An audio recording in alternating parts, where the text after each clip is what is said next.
Hi, I'm Rex Macy, CEO of Red Tortoise, a registered investment advisor in Atlanta, Georgia.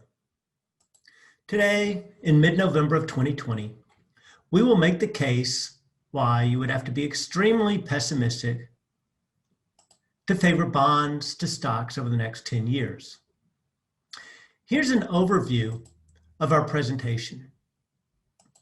Over the last 50 plus years, bonds have usually paid more interest per invested dollar than stocks have paid in dividends. So for stocks to beat bonds, dividends and/or share prices need to grow. Currently, we are in an unusual environment in which stocks are paying more in dividends than bonds are paying in interest. Therefore, dividends and stock prices do not need to grow for stocks to be the better investment. We'll show how unusual this is and consider some of the risks. Throughout this presentation, we use the word bonds to mean U.S. Treasury bonds. So we are only comparing stocks to the safest of bonds, not to corporate bonds. To represent stocks, we've picked the S&P 500 index, which represents the U.S. stock market. An exchange-traded fund like IVV, the iShares Core S&P 500 ETF, or SPY, the Spider S&P 500 ETF, provides returns similar to that index. As financial analysts, we believe the value of an investment is the discounted value of its future cash flows. Let's start with current income. Let's say you have $100 to invest. At this time, November 10th, bonds will pay 98 cents interest each and every year for the next 10 years and will return your investment all backed by the full faith and credit of the United States Treasury.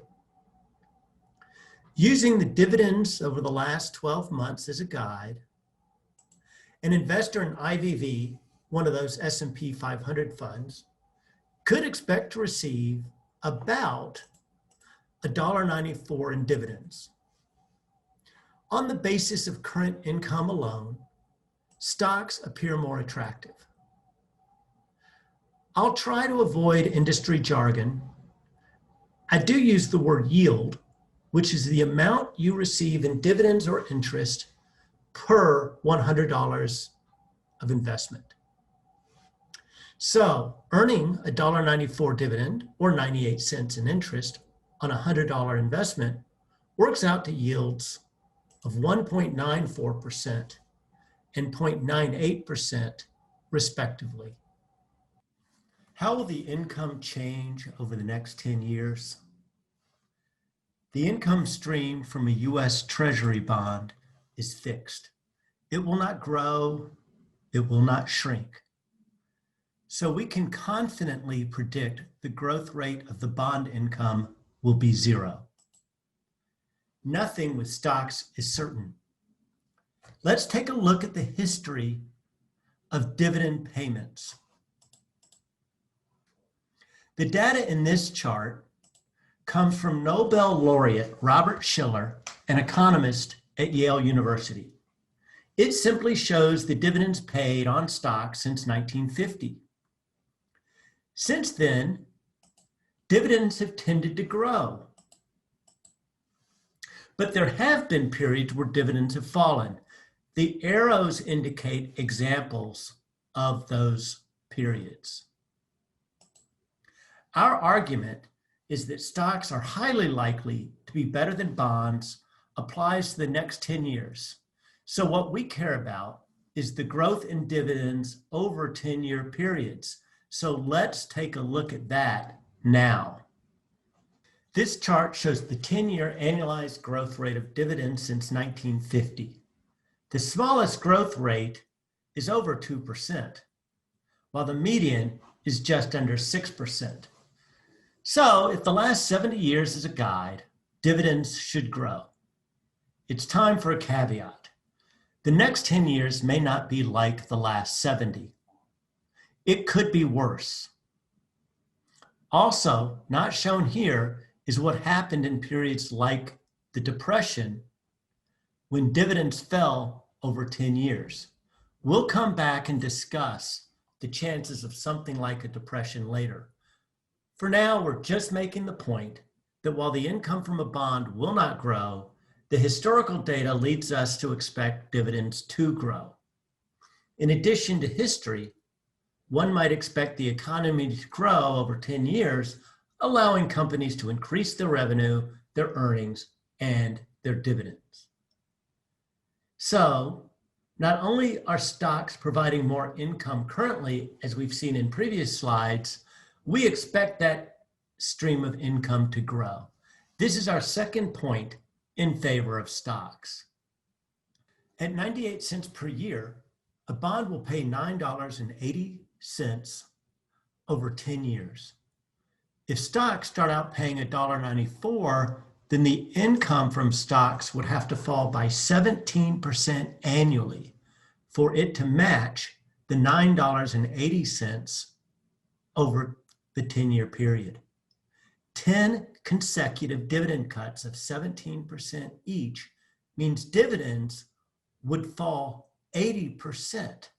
That would be a very pessimistic forecast indeed. Investors putting $100 into a U.S. Treasury bond are certain to get their money back. Investors in stocks receive no such promise. This is a point in favor of bonds. Let's consider a scenario in which the return on bonds and stocks are equal. Returning to our bonds, which are paying 98 cents every year and promising your money back, your return is 0.98% annualized. Now let's say you put $100 into stocks and get $1.94 each year. Being pessimistic, we will assume no growth in those dividends. The $100 in stocks would have to fall to $80.69 over the 10 years for the return on stocks to equal that on bonds. That translates into a cumulative loss on stocks of almost 20%, which is about minus 2% annualized. That could happen, but we think it's unlikely. Were stocks to fall 20% and the dividend remain constant, the dividend yield would have risen from 1.94% to 2.4%. We don't find the higher ending yield to be unlikely. Rather, we think the combination of rising yields coupled with no growth in dividends to be unlikely. Let's look at the history of stock prices to get an idea of how often stock prices have fallen over 10-year periods. This data goes back to 1927, so it includes the crash in 1929. We use the S&P index, which excludes dividends, to focus on price performance. The index value is represented by the gray bars, and the value is red on the right axis. The 10-year price returns are shown in red and correspond to the left axis. We compute our first 10-year price return at the end of 1937. When the return is above zero, prices have risen. When it is negative, they have fallen. Stocks fell over 10 years as a result of the Depression, the recessions in the 1970s, and the one which began in 2007. Stock prices can be lower over 10 years. It's why we advise even long-term investors to hold other assets. However, it's not often that prices are lower over 10 years. And remember, stocks would need to fall by about 2% per year for bonds to outperform stocks prospectively. We acknowledge the risk that stocks can underperform bonds, but consider that the likelihood is small.